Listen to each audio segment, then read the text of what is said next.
নেকি আমাক নাই দিয়া না তেওঁৰ কোনো ৰাইট নাই তেওঁ আমাৰ সৰু সবতকে ইয়াংগেষ্ট ভলান্টিয়াৰক বেয়া ব্যৱহাৰ কৰা মই ক'বলৈ নাযাওঁ স্লেং ইউজ কৰি যিমান ডাঙৰ এনিমেল লাভাৰ নহয় সিমানে ব্যৱহাৰ বেয়া মোৰ নাম শ্ৰী দীপক বাস্প মোৰ এজন পোহনীয়া কুকুৰ মই মানে ডাষ্টবিনৰ পৰা উঠাই আনিছিলোঁ পুহিছিলোঁ হেৰাই গৈছিলে আমাৰ এনজিঅ' বাইদেউখন বিচাৰি আনিছে আপোনালোকে আনিছে মোৰ নিজৰ কুকুৰ বিচাৰি পালোঁ মই আনিছোঁ ঘৰত তেখেতে ট্ৰিটমেণ্ট দিলে মই নিজৰ ঘৰত ভালকৈ ৰাখিছোঁ কি নাম তাৰ জিমি এই জিমিৰ কাৰণে আজি ৰাতিপুৱাৰ পৰা আমাক ফোন কলছ ইমান আহিছে আৰু আগতেও আহিছিলে কালি নে পৰহি আহিছিলে কিন্তু এই দৰং কলেজ এৰিয়াটোত তাৰমানে মেক্সিমাম কুকুৰৰ এতিয়া বেমাৰ হৈ আছে তো সেইটো কাৰণে কিবা অকণ মিছআণ্ডাৰষ্টেণ্ডিং হৈ গৈছিলে এটা কুকুৰ ঢুকাই গৈছিলে আৰু আমি ভাবিছিলোঁ ইয়ে ঢুকাইছে কাৰণ প্ৰত্যেকটো জেগাতে আমাৰ আহা বা গৈ পেলাই ভিজিট কৰা কেতিয়াবা সম্ভৱ নহয় কাৰণ আমি সদায় যিখিনি কাম কৰোঁ আমাৰ অফিচ আৱাৰ্ছৰ পাছত কৰোঁ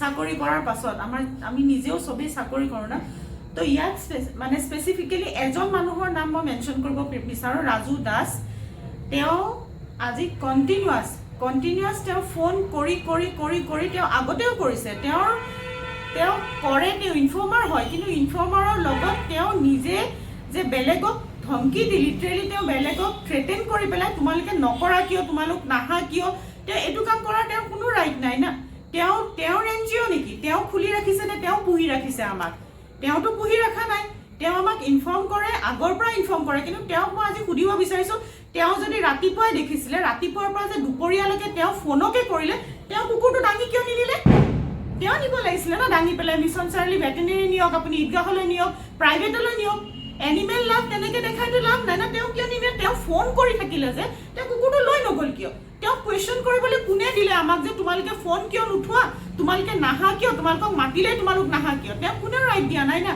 তেওঁ আজি এটা কথা কৈছে তোমালোকে ডনেশ্যন কিহৰ কাৰণে লওঁ যিখিনি পাব্লিকে জানে আমি ৰাণীৰ কথা কওঁ আমি পখিলাৰ কথা কওঁ আমি মিস্ত্ৰীৰ কথা কওঁ চবেই জানে আমি ডনেশ্যন কাৰ কাৰণে লৈছোঁ কিহৰ কাৰণে লৈছোঁ আৰু কেইটা কুকুৰ আমি চিভিয়াৰ কুকুৰ কেইটা আমি ট্ৰিটমেণ্ট কৰি আছোঁ তেওঁৰ কোনো ৰাইট নাই আমাক তেওঁ এইটো কুৱেশ্যন কৰা তেওঁ দৰমহা দি ৰাখিছে নেকি আমাক নাই দিয়া না তেওঁৰ কোনো ৰাইট নাই তেওঁ আমাৰ সৰু সবতকে ইয়াংগেষ্ট ভলান্টিয়াৰক বেয়া ব্যৱহাৰ কৰা মই ক'বলৈ নাযাওঁ স্লেং ইউজ কৰি ৰিজনটো এইটোৱে যে তেওঁ এটা অলমষ্ট ডেড কণ্ডিশ্যন কুকুৰ এটা ভৰি দি উঠ বুলি কৈছিলে উঠ তো আমাৰ সবতকে সৰু ভলান্টিয়াৰজনীয়ে কৈছিলে যে দাদা ভৰি নলগাব সি অলমষ্ট ঢুকায়ে গৈছে তাক ভৰি সেই চিটুৱেশ্যনটোত তেওঁ আমাৰ সবতকে সৰু ভলান্টিয়াৰগৰাকীক যিখিনি অপব্যৱহাৰ কৰিছে তেওঁ সেইখিনিতো এতিয়ালৈকে কোৱাই নাই এইটো আজি প্ৰায় এমাহমানৰ আগৰ ঘটনা তেওঁ মোক ফোন কৰিলে তেওঁ মোক ফোন কৰি পেলাই দুবাৰ তিনিবাৰ যেতিয়া মই ফোন নুঠাওঁ কণ্টিনিউৱাছ দেখিছে এতিয়াও ফোন আহে আমাৰ তাত তো যেতিয়া আমি ফোন নুঠাওঁ মই উঠাব নোৱাৰোঁ তেওঁ মোক কয় ফোন কিয় নুঠোৱা তোমালোকে ফোনটো লগত লৈ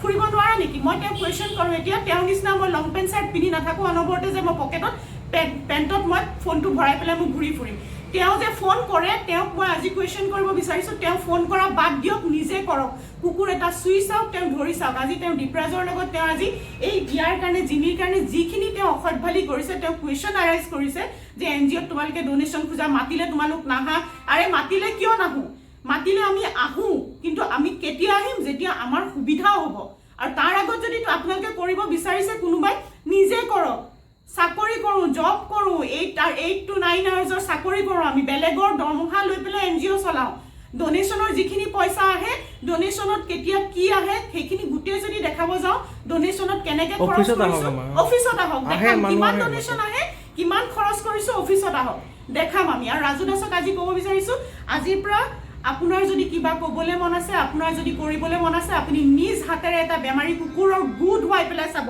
কণ্টিনিউৱাছ ফোন আহে চাওক আপোনালোকে নিজে গু ধুৱাই পেলাই গু চাফা কৰি পেলাই চাব পখিলাৰ গু চাফা কৰি আছোঁ ৰেগুলাৰ আহক তেওঁ দুমাহ ৰাণী আছে আমাৰ লগত দুমাহত এদিনো তেওঁ ভৰি দিছে ৰাণীৰ কাৰণে তেওঁ কিবা এটা কৰি চাইছে তেওঁ মিস্ত্ৰীৰ ওচৰলৈ তেওঁ গৈছে মিস্ত্ৰী ষ্টিল এতিয়া প্ৰেগনেণ্ট হয় তাই এতিয়া মাল্টিভিটামিনৰ পৰা তাই চলি আছে যে তাই এতিয়া আকৌ ইউটেৰাছটো বাহিৰলৈ আহিছে তাইক আকৌ লৈ যাব লাগিব প্ৰব্লেমটো বেলেগ নহয় আমি যেতিয়া ট্ৰিটমেণ্ট কৰি থাকোঁ বেলেগ তেখেতক ফাৰ্ষ্ট প্ৰায়ৰিটি দিব তেখেতক ফাৰ্ষ্ট তেওঁ প্ৰাইম মিনিষ্টাৰ নে চিফ মিনিষ্টাৰ আজি তেওঁ কি হয় তাৰমানে নে তেওঁ এনজিঅ'টোৰ ফাউণ্ডাৰ নে তেওঁ এনজিঅ'টো ক্ৰিয়েট কৰিছে তেওঁ নিজে কৰক আজিৰ পৰা কোনো প্ৰব্লেম নাই তেওঁ কৰি চাওক এবাৰ তাৰপাছত তেওঁ কুৱেশ্যন কৰিব সাধাৰণতে আমি এনেকুৱা ধৰণৰ ভিডিঅ' নবনাওঁ তো এইকেইদিন আমাৰ ৰিচেণ্টলি 10-15 দিনৰ ভিতৰত এই যোনটো দৰং কলেজ এৰিয়াখনত অলমষ্ট 4-5টামান হ'ব ডগছ য'ত কেনান ডিষ্টেম্পাৰৰ চিমটমছ আহিছে। তাৰ মাজত 2টা ঢুকালে যোৱাকালি, আৰু বাকীকেইটা ট্ৰিটমেণ্ট চলি আছে যদিও সিহঁতে চাগৈ ছাৰ্ভাইভ নকৰে। তো বহুত বেয়া কণ্ডিশ্যন চলি আছে। তো এইখিনিতে এটা ডগৰ খবৰ আহিছিলে, এইয়াৰ জিমি। তো এতিয়া আমি গম পালোঁ যে দাদা আছে তেখেতৰ মালিক। তো জিমি খবৰ আহিছিলে, আৰু at the same time half an hour পিছত ছেইম এৰিয়াৰ পৰা আৰু এটা কল আহিছিলে। তো ছেইম কণ্ডিশ্যন, ছেইম চিমটমছ। তো আমি ভাবিলোঁ যে ছেইম কুকুৰ হয়। তো মই তেতিয়া তোমালোকৰ ট্ৰিটমেণ্ট কৰিব যাওঁ, তেতিয়া মই ল'ৰাটোকো যোনে ইনফৰ্ম কৰিছে তুমি ৰখি থাকা, ডক্টৰৰ ওচৰত মই ট্ৰিটমেণ্ট কৰি আহোঁ। তো ল'ৰাটো ৰখি আছে, অফিচিয়েল ল'ৰাটোৰ নাম যোনে ইনফৰ্ম কৰিছিলে। তো সি ৰখি থকা অৱস্থাত 10-15 মিনিটমান পিছত মোক ফোন কৰি জনাই যে দাদা ডগীটো মৰি থাকিলে। তো মই সুধিলোঁ যে কনফাৰ্ম কৰিলোঁ, কনফাৰ্মটো সি ঢুকাই থাকিলে। সি ক'লে কনফাৰ্ম সি ঢুকাই থাকে।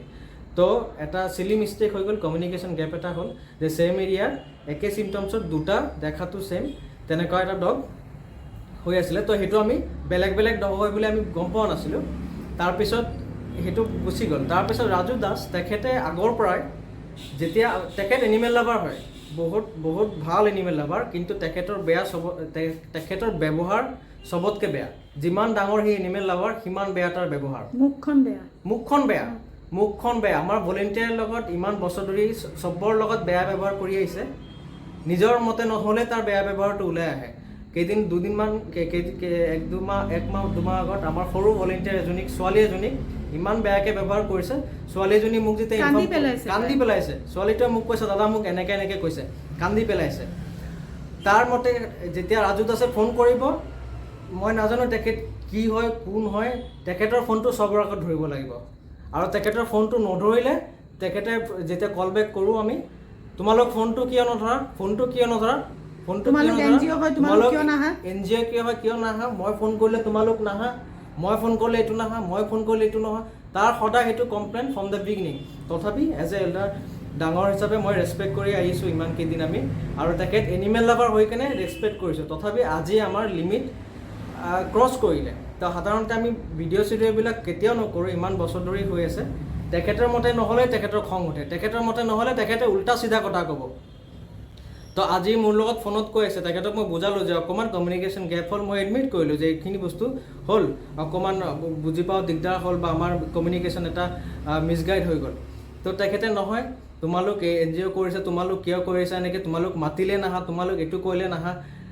তেখেত মানে ছেটিছফাই নহয়, আৰু তেখেতক ছেটিছফাই কৰিলে ভগৱানেও নোৱাৰে। আৰু তেখেতে বহুত ডাঙৰ এনিমেল লাভাৰ, আৰু চবতকৈ যিমান ডাঙৰ এনিমেল লাভাৰ নহয় সিমানে ব্যৱহাৰ বেয়া। তেওঁ এনিমেল লাভাৰ, কিন্তু দূৰৰ পৰা এনিমেল লাভাৰ, চুইচা এনিমেল লাভাৰ নহয়। আৰু প্ৰথমবাৰ ইমান বছৰ ধৰি আমি কাম কৰি আছোঁ, প্ৰথমবাৰ আজি ফোন কলত মই কোনোবা এজন আমাৰ এনেকুৱা NGO ৰিলেটেড কথা কোৱাত মানুহক মই স্লেং ওলাবলৈ বাধ্য কৰিছে। তেখেত নিজে আমাৰ ছোৱালী এটা সৰু ভলেণ্টিয়াৰক স্লেং মানে ইমান বেয়া ব্যৱহাৰ কৰি কিনে কান্দুৱাই দিছে। তো সেইটো যেতিয়া মোৰ মনত পৰিলে, মোৰ তাৰ প্ৰতি তাক একো ৰেচপেক্ট নকৰোঁ, তাৰ প্ৰতি কোনো ৰেচপেক্ট নাই আমাৰ ফালৰ পৰা, কোনো ৰেচপেক্ট নাই। খালি মানুহ এনিমেল লাভাৰ হ'লে নহ'ব, মানুহৰ ব্যৱহাৰ জানিব লাগিব, ব্যৱহাৰ শিকিব লাগিব। আৰু তেখেতৰ পৰা আমি এক্সপেক্টো নকৰোঁ। আৰু ভিডিঅ'টো বনাইছোঁ এইটো কাৰণে, কাৰণ আমি যিমান পাৰোঁ কৰি আছোঁ, মোৰ দেন 100% আমি ট্ৰাই কৰি আছোঁ, এটেম্প কৰি আছোঁ, টাইম এনাৰ্জি চব দি আছোঁ। তাৰ পিছতো যদি ৰাজু দাসন মানুহৰ নিচিনা আহে, তো প্লিজ আমালোকক ইনফৰ্ম নকৰিব, নিজৰ কাম নিজে কৰিব, চিধা কথা।